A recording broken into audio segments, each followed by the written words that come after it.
We're huge on pet people. My sister has currently 5 dogs. I have 2 dogs, and our other partner, Jane, has 2 dogs, and we're just huge pet lovers. My name is Jenny Bourgeois. Our business name is Art from Ashes, handcrafted remembrances. We like to think of it as a collaborative process, our company. There are 3 women, myself, and Deb Brown, and Jane Guyett. I think animals, especially dogs, have this just unconditional love. My grandmother was a huge collector of glass paperweights, and she allowed us to go to her home and play with the glass paperweights even when we were very young, and that we realized then how really sturdy they were. We'd roll them around and, you know, just really got a comfort level with glass. As my grandmother got older, we started thinking about what would be the best way to memorialize her. We had heard about Mount St. Helen when it erupted, that artists were making beautiful glass paperweights out of the ash that came out of Mount St. Helens, and we thought, gee, I wonder if we could have something like that done with my grandmother's ash. So we started thinking again, and it was years later, and we were at different periods in our lives, and we thought this would be a great business. And we also thought about it in the context of pet memorializing. Grief, particularly with pets, isn't validated by society, and so we were thinking about that and how could we do that, and what is a good avenue to express your grief. And we looked at art again, and we're constantly drawn toward the glass.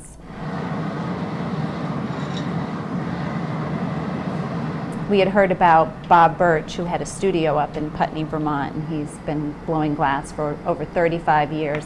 And we looked at his work and absolutely loved it. And we thought the best way to do this is to be a little bit more, stand back a little bit and not, you know, in his face about what we wanted to do. So we called him and said we wanted to go up and meet with him. We had an interesting proposition for him. This is our proposition. We started telling him what we wanted him to do. We wanted to be able to incorporate a little bit of the cremated ash into the glass pieces. And is this something that he'd be interested in doing? And my initial reaction was that I didn't think that I wanted to be involved with it. But as I got to talk to them, they were here for 2 or 3 hours, I really began to like them a whole lot. And they really convinced me that what they were doing was something not only important, but that could really affect change in people's lives. The more we spoke to him about it, he became more comfortable with the idea of it, and he makes beautiful glass hearts. And we said, you know, this would be just a beautiful remembrance for a pet. My daughter's piece is a heart. She used to read to Sonny and kind of use him as a pillow, and he was really my dog and Liz's dog. So she has a heart that she has at school with her now. And then a couple of years ago, I ran into the woman who originally was Sonny's owner, and we started talking about Sonny, and she started tearing up. And I said, this woman needs a remembrance piece. So I had a phoenix stone made for her. The piece I chose was the perfume bottle for myself. I thought I would use it as a perfume bottle, but I like to keep it out in the living room, so it's not used as that now. If someone has a piece on their desk, they don't have to tell anyone that this has, you know, my cat or my grandmother or whomever in it, only if they want to share that more private aspect of the art.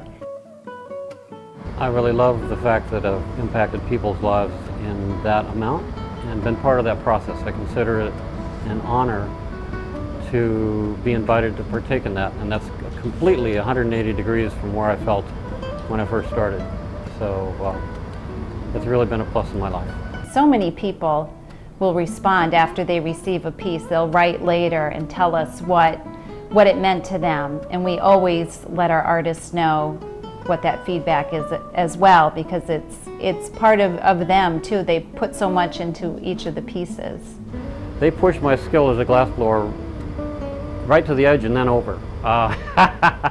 They definitely have come up with some incredible requests, but it's actually increased my skill as a glassblower. When I see it, you know, I take out the stopper and I think of Sonny, and I just, you know, it's just really nice.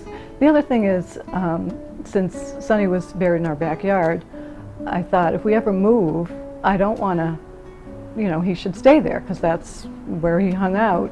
So it's great to have that piece that we can take with us and we'll always have. Someone just wrote to us recently, and I thought they put it beautifully, that when they look at a piece memorializing their loved one, it brings a smile to their face and they start to remember the good times rather than, you know, the sad times. And just that kind of feedback, I would say that has brought tremendous satisfaction to us. I feel like we're doing a service for these people. We're helping them with their grief.